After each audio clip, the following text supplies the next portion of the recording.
But if you would have got with the guy early on, because this I hear people say this all the time when they talk about how people marry within a socioeconomic status. That is true. If and only if you get married early. But if you wait to the end of the if you wait to the end, you're not gonna marry that.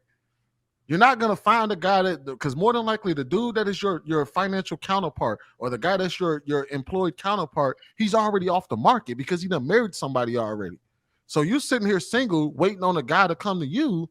In reality, he's already gone.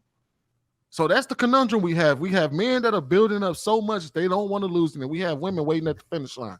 When in reality, they're supposed to meet each other where they are early on and build it up together. Now, where the chips fall, they fall. So either you're gonna fall into the category where both of y'all become millionaires and y'all got yachts and shit like that, or you're gonna fall in the category where you only got both of y'all make about $50,000-$60,000 a year. Y'all got a nice house in the suburbs, and y'all got a Honda Accord and a couple kids. Like you gotta let the chips fall where they fall. But outside of that, if everybody keeps waiting and pushing it off, most of y'all gonna age out the game. Mm-hmm. But Sweeney, the thing about the man aging out, he still get to go back and get a younger woman. While that is true, I think it has changed to the point where they're not even viable options at this point. Like you're not gonna like a lot of these dudes still not like because the thing is you're not willing to lose it. So yeah, you can go back and we can go like those men can go and get any woman across the spectrum. That don't mean he's gonna risk it all for him. He's not gonna say, all right, I'm willing to marry this woman and risk half my assets on this young woman. No, he's just gonna do what he normally does. He's gonna smash her and keep it pushing. And that's what we're trying to change. We want these men to be able to risk it all for the sake of the children.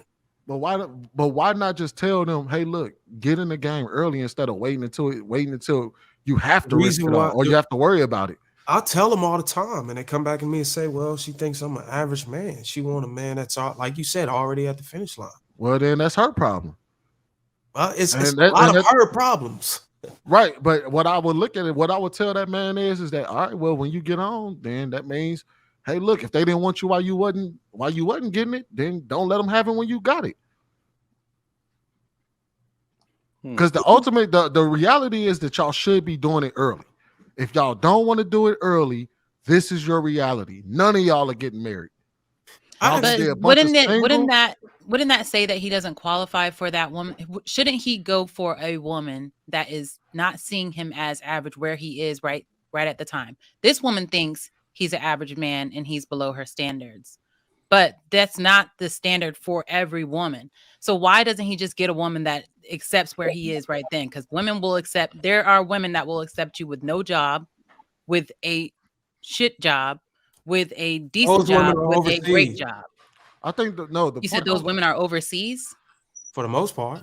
No, I think the issue is that culturally we got too far from that. It doesn't exist anymore.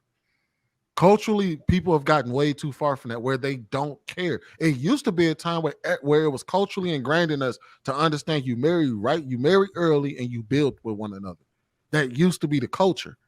Now it's everybody's waiting until the finish line.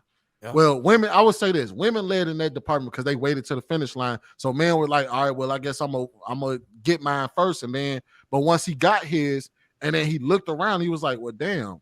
You started seeing men lose half of their shit, even though they had it all, and the women are still divorcing them. So now they're like, well, I ain't even gonna risk that.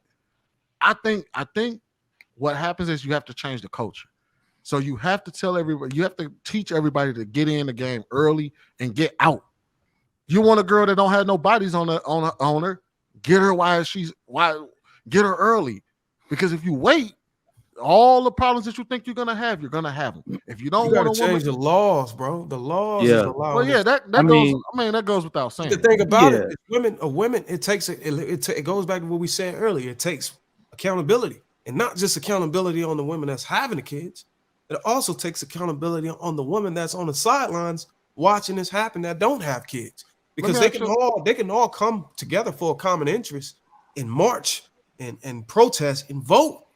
And support, body positivity and all these other things, but they won't go in here and say, oh, let's go here and march in front of the family courts and change these, because inevitably we're gonna have to date the sons that's coming from these single mothers, or our daughters or our sons are gonna have to date these people. So it's only like they're advocating for things.